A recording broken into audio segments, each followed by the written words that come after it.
모의고사 보시느라 너무 고생하셨어요. 아이고. 근데 계산기는 못 두드리시는 분들이 진짜 많더라고요. 시험장. 모의고사인데도 불구하고 계산기 못 두드리시는 분들이 계시는데, 그래도 보니까 지금 공부하신 지 얼마 안 되신 분들은 시간이 조금 부족하실 수 있고, 그죠? 연습을 하셨던 분들은 그래도 답안 카드 마킹 하시는 데까지는 한 3, 4분 정도 시간이 남으시는 것 같아요. 근데 그럴 때, 네, 맞춘 그 이론 문제를 고치시지 마시고, 계산 문제 푸실 수 있는 문제를 조금 더 정확도를 높이시는 게 좋은데, 자, 학개론 계산 문제 한번 해보겠습니다. 자, 7번. 7번 문제입니다. 학개론 7번. 균형 문제, 균형이 아니라 그 거미집 문제예요. 거미집. 근데 문제를 보시게 되면 여러분들한테 제가 강조를 드리는 게 계산 문제 하면 절대 여러분들이 첫 번째로 기억하셔야 되는 건 출제자의 의도를 파악하려 하지 마세요. 출제자의 의도는 파악이 안 돼. 근데 문제를 보시게 되면 여러분들의 그 틀을 기억해 주셔야 되는데, 문제 답만 먼저 볼게요. 답을 보시면 지금 수렴형, 순환형 보면 공부를 하신 분들은 이게 조금 거미집이겠구나. 그리고 또 옆에 보면 A하고 B 관계를 지금 물어보는구나. 이게 지금 보이실 거예요. 그래서 짬뽕으로 문제가 나왔구나 이렇게 느끼시면 되는데, 일단 두 가지를 물어봐요. 거미집과 지금 두 재화의 관계 물어보는데, 저 같은 경우는 제일 먼저 추천을 드리는 방법 중에 하나는 요거 두 재화의 관계를 먼저 보시는 게 여러분들의 그 시간을 조금 더 효과적으로 쓰실 수가 있으실 건데, A, B와의 관계를 하실 때 보면, 자 보세요.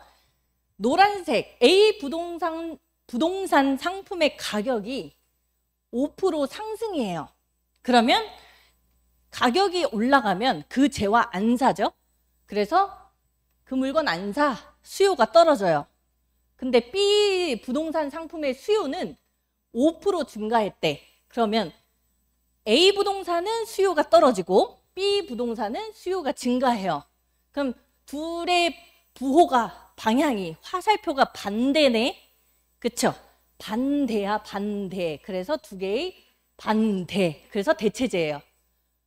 화살표의 방향이 반대네. 그러면 대체제. 그러면 여러분들이 시간이 정 없으신 분들은 3, 4, 5번 중에 하나로 고르셔야 합니다. 대체제로. 그죠? 그리고 나서 거미집 이론을 보시면 되는데, 거미집 이론에서 나오는 가장 어려운 방식이 이렇게 식으로 나오는 방법이에요. 수준은. 거미집 수준에서 가장 어렵게 나오는 건 식으로 물어볼 텐데, 이 식으로 나오는 거는 항상 식기 나오면 기울기로 푸는 게 좋아요. 식으로 나왔을 때는 기울기. 만약에 우리가 거미집에서 하면 탄력성을 물어볼 수 있는데, 식탄 어렵잖아요, 말이. 그러니까 식기. 식이 나오면 기울기. 그럼 기울기는 어떻게 푸냐면 P분의 Q로 풉니다. 그럼 앞에 있는 것부터 보시면 P분의 Q 하면 P 앞에 숫자가 아무것도 없죠? Q 앞에 숫자 아무것도 없죠? 그러면 P분의 Q 1분의 1, 그럼 즉 1이고, 그 뒤에 있는 식은 P분의 Q 1분의 2, P 숫자 앞에 있는 숫자, 그리고 Q 앞에 있는 숫자 1분의 2. 그러면 1분의 1과 1분의 2. 여기서 어떤 게 큰지 이것만 구분해 주실 수 있다고 하면 더 정확한 답을 고르실 수 있겠죠? 그러면 1과 2, 당연히 2가 더 크죠? 그러면 여기서 어떤 게 수요고 어떤 게 공급일까 하면, 여러분들한테 암묵적인 룰을 알려드리면, 항상 우리가 그 부동산학 경제론 공부하시면 수요 공급이라고 하지 공급 수요라고 안 하죠. 식도 대부분 수요 공급 순으로 나올 겁니다. 뒤집어서 안 나올 거예요. 그러면 통밥으로 이게 수요, 이게 공급이에요. 그럼 조금 더 꽈놨다 이렇게 꽈놨지는 않겠지만, 그 뒤에 D가 붙어 있으면 수요, S가 붙어 있으면 공급이에요. 그래서 여러분들이 통밥으로 앞에 있는 게 수요 공급이라고 하니까 수요 공급. 그래서 공급이 더 크죠. 그러면 공급의 기울기가 더 크다. 수렴형. 그럼 A만 해도 수렴 문제 답 하나밖에 없죠. 그래서 답은 4번 이렇게 됩니다. 그래서 답만 먼저 딱 보셨을 때 관계를 물어봤을 때 그러면 두 개의 수요의 화살표가 반대로 간다 그러면 대체제 그 상태를 먼저 보시고 그 다음에 거미집 이론으로 공부를 하시면 되는데 거미집 이론에서는 식이 나오면 기울기가 나오면 P분의 Q. 오케이. 지난달 모의고사에서는 가가양까지만 나왔었어요. 우리 경제론의 탄력성에서는. 이번에는 소소양도 나오는데 얘가 뭐냐면 가가양은 어떤 말이냐면 자, 먼저 첫 번째로 탄력성 문제는 무조건 이렇게밖에 안 풀려요. 그러면 가격 탄력성 나오고 소득 탄력성이라는 단어가 나오니까 첫 번째 가양을 이렇게 써요. 그리고 가가양의 가는 가격 탄력성의 줄임말 가입니다. 그리고 두 번째 가는 가격이에요. 그래서 가격 탄력성과 가격을 곱하면 밑에 수요량이 튀어나오는 구조로 돼 있어요. 그래서 가가양이에요. 그러면 가격 탄력성 곱하기 가격 하면 수요량. 그러면 여기서 여러분들이 하나 우리의 룰은 뭐냐면 가가양 같은 경우는 나온 숫자를 부호를 반대로 쓸 거야. 그 이유는 뭐냐면 가격과 양은 반대로 갑니다. 가격이 올라가면 수요를 안 살 거거든. 그래서 가가양만 부호는 반대로 쓸 겁니다. 자, 이것만 꼭 유의해 주시고 그러면 가격 탄력성에 보면 가격 탄력성 쭉 글자를 읽어보시면 가격 탄력성 옆에 0.5라고 적혀 있죠. 그럼 그 가 옆에 0.5를 적으세요. 그리고 쭉 읽어가다가 가격이 10% 상승이라고 또 나오네. 그러면 이게 또 가격 옆에 10이라고 써요. 그러면 상승이면 플러스, 하락이면 마이너스. 그래서 10 플러스 이렇게 적어요. 그럼 두 개 곱하라고 했죠? 그럼 0.5 곱하기 10 하면 5가 튀어나와야 돼. 근데 룰은 가가 양은 부호 반대로 하기로 했어요. 그래서 5 앞에 부호를 반대로만 써주시면 됩니다. 이렇게. 자, 가가 양. 그 다음에 물어보는 게 또 소득 탄력성이라는 단어가 하나 더 나와 있죠. 그럼 얘는 또 소소양이라는 걸 쓸 거예요. 그러면 틀은 똑같이 생겼어요. 가격 탄력성, 가격, 수요량. 그러면 얘는 소득 탄력성, 소득, 양. 그래서 소득 탄력성 곱하기 소득은 수요, 양 튀어나옵니다. 이렇게. 그럼 그 옆에 숫자들을 한번 대입해 볼게요. 소소양의 소득 탄력성 옆에 0.5라고 적혀 있네요. 그러면 0.5 적고 소득이 변했대. 근데 변했다라는 옆에 숫자가 안 적혀 있죠. 그래서 네모를 칩니다. 몰라. 여기에. 그러면 두 개를 곱한 거를 수요량으로 적을 거니까 0.5 네모가 되겠네. 여기까지 오셨나요? 자, 그러면 전체 수요량이 1% 감소했대요. 그러면 여기도 수요량, 여기도 수요량. 이거 두 개 더한 게 마이너스 1이라는 얘기입니다. 자, 여기 가가양의 수요량 마이너스 5하고 더하기 소소양의 양 0.5 네모한 게 마이너스 1. 오케이. 그러면 마이너스 5 더하기 5 네모가 마이너스 1. 자, 여기까지 오셨을 때 이것만 넘어가시면 정답이 나와요. 그러면 마이너스 5에다가 요 자리에는 숫자 플러스 4가 나오는 거 이해가 되시나요? 자, 우리 언니들 눈높이에 제가 어떻게 설명까지 했었냐면 지하 5층이에요. 마이너스. 자, 지하 5층. 지하 5층에서 지하 1층까지 올라오려면 4층 위로 올라와야 되는 거 맞나요? 그래서 5 네모는 4야. 즉 5 네모는 4. 우리가 구하려고 하는 게 요 네모 부분이죠. 그러면 우리가 구하려고 하는 거 앞에 적혀져 있는 거를 나눠버리면 됩니다. 이렇게. 오케이. 그러면 네모는 4 나누기 5 0.8인가요?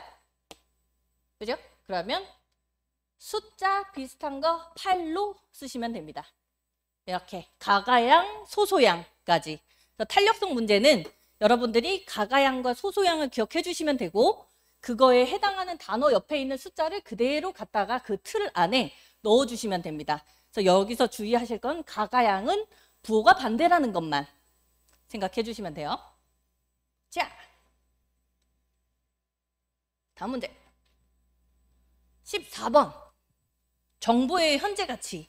정보의 현재 가치는 지금 이 토지, 개발이 될 토지, 개발이 안 될 토지를 얼마 주고 내가 투자할까라고 하는 건데 현재 그 현재 가치는 어떻게 제가 셈법으로 하냐면 틀을 기억해 주셔야 돼요.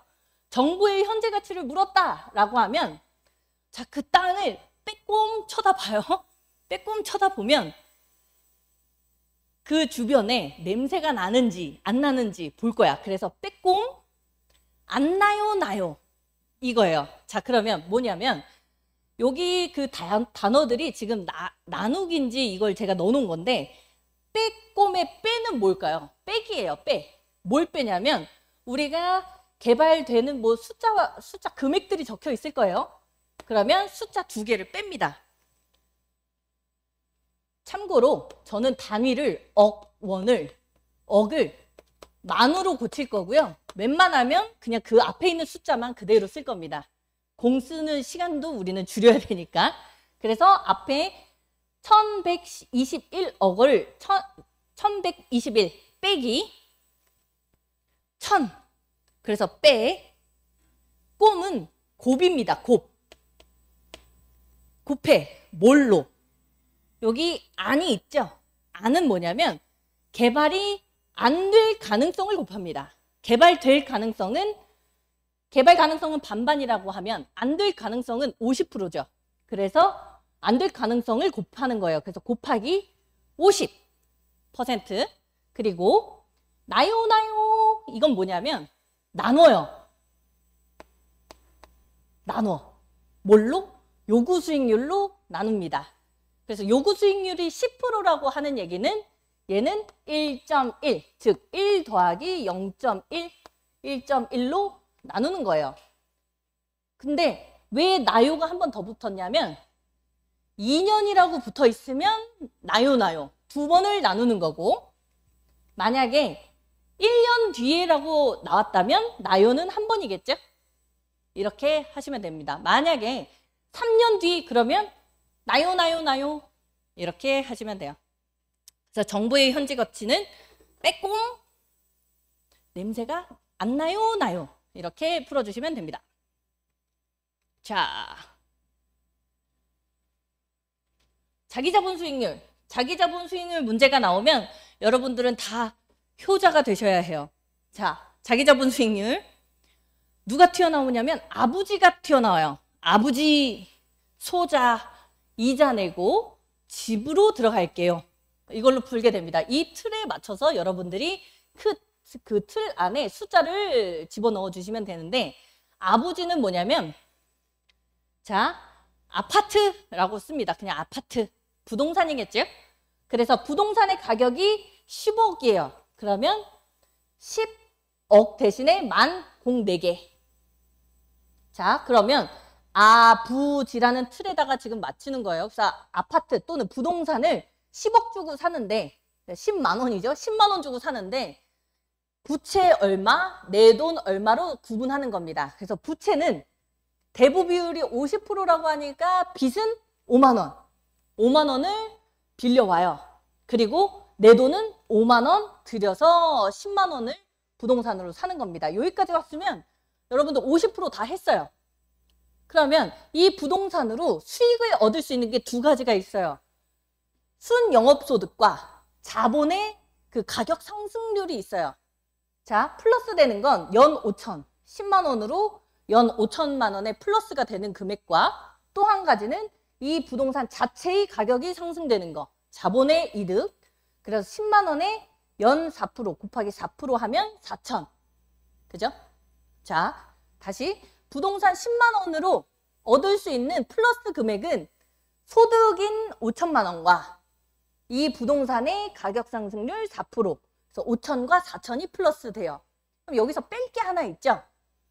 대출을 5만 원 받았어요. 그러면 5만 원에 대한 이자 내겠죠? 이자 5%. 그러면 10만 원의 5%가 아니라 내 빚의 5%. 그래서 5만 원에 5%인 5만 곱하기 5% 하면 2,500 뺄 겁니다. 자, 그럼 여기까지 이제 80% 다 왔어.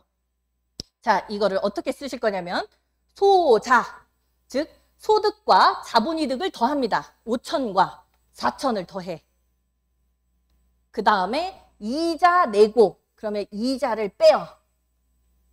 그리고 집으로 들어갈게요는 집이 뭐냐면 지분입니다. 지분.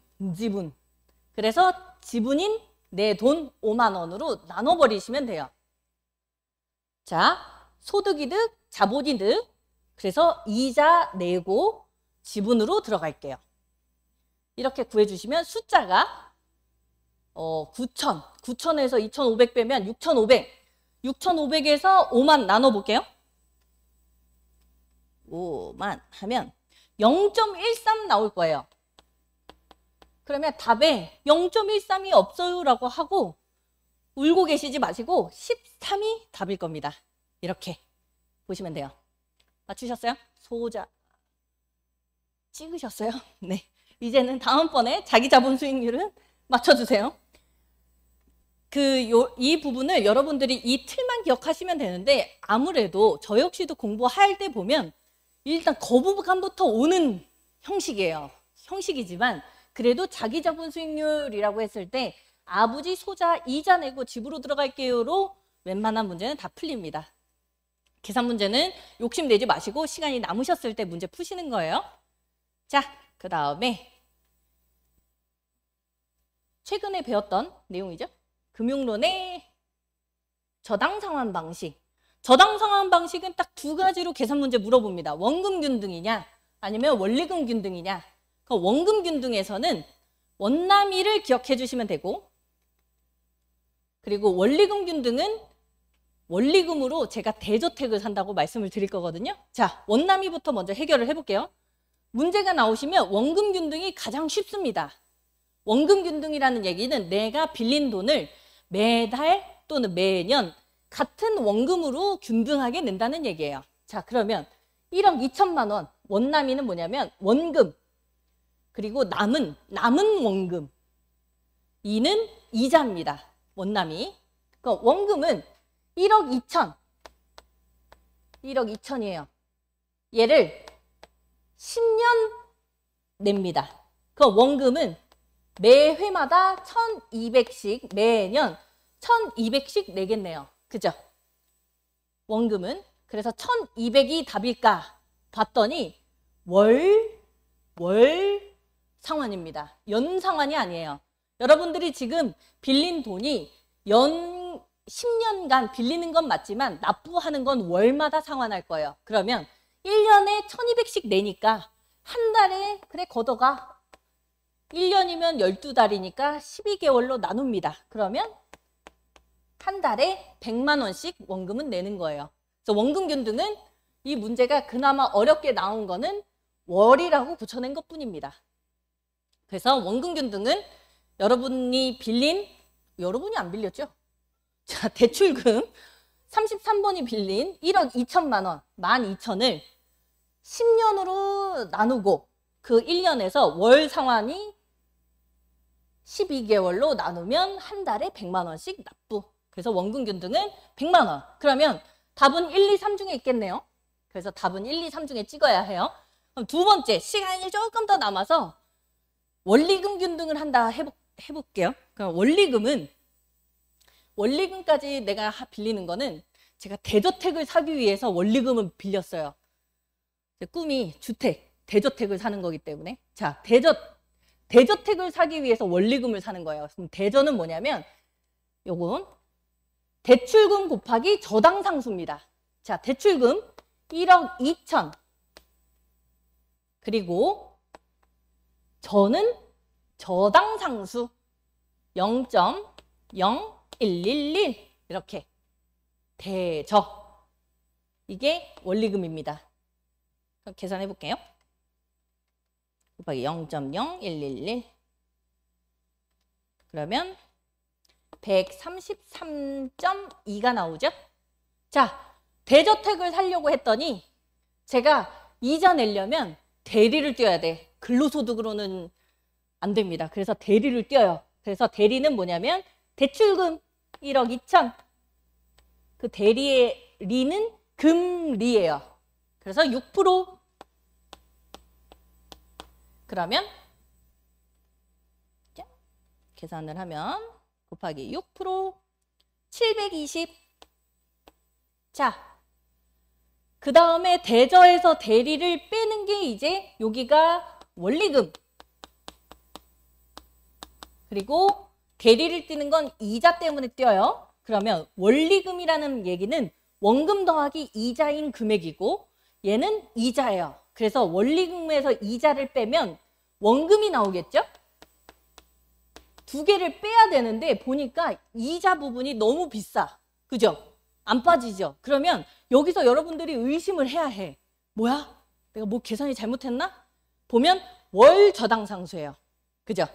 월 저당 상수. 그리고 여기 연금리로 우리가 곱했죠? 그래서 요거를 나눠주시면 됩니다. 우리가 6%니까 이자 2% 여기에서 연이자로 냈으니까 12개월로 나누세요. 연이자니까. 다시 대출금 곱하기 금리를 했더니 얘는 연이자예요. 연이자. 그래서 720에 1년인 12달을 나누면 얘는 60인가요? 네. 이게 한 달 이자예요. 그래서 원리금 133.2에서 이자인 60을 뺍니다. 그러면 133.2 빼기 60을 하면 73.2라는 숫자가 튀어나와요. 그러면 순서 그대로 732. 2번에 답이 있네요. 이렇게. 여기서 여러분들이 어려운 거 하나는 월로 나왔기 때문에 그런 건데 똑같습니다. 월로 나누면 말 그대로 12로 나누면 괜찮고요. 만약에 연으로 나왔다 그러면 오 땡큐 해서 이렇게 문제 풀어주시면 됩니다. 똑같아요. 자, 그 다음에 감가누계. 감가누계액은 기출 문제에서 많이는 문제 보시지는 못했던 문제 유형일 거예요. 정액법으로 감가누계액 이 적산가액을 구하라 했을 때 정액법 문제가 나오기는 하는데 요 감가누계액 문제는 많은 비중으로 출제가 되지는 않았었어요. 근데 이번 모의고사 때 출제가 됐죠. 그럼 감가누계액이 나왔다라고 하면 감가누계는 자 제값률 얼마나 내 이렇게 합니다. 감가누계니까 제값률 얼마나 내 이걸 기억해 주시면 되는데 제값률 얼마나 내. 그럼 이 틀에 맞게 그대로 써볼게요. 제는 여기 앞에 제라고 또 써있죠. 제조달 원가. 제조달 원가가 10, 100, 1000만, 10만, 100만, 1000만, 5억이에요. 그러면 저는 5만이라고 쓸 겁니다. 그래서 5만. 감률은 여기서 여러분들이 하나 해주셔야 될 게 딱 하나 있어요. 잔존 가치율로 항상 적산가액이나 감가누계액은 이렇게 나올 거예요. 그러면 이거를 다시 표현하면 잔존 가치는 10%라는 얘기면 시간이 지났을 때 감가가 되는 건 90%가 감가가 되는 거는 이해가 되시나요? 건물이 전체인데 부동산 전체가 100%인데 시간이 내용연수가 다 지나도 잔존 가치는 10%만 남는다는 얘기예요. 그러면 감가가 되는 율은 90%가 감가가 된다는 거죠.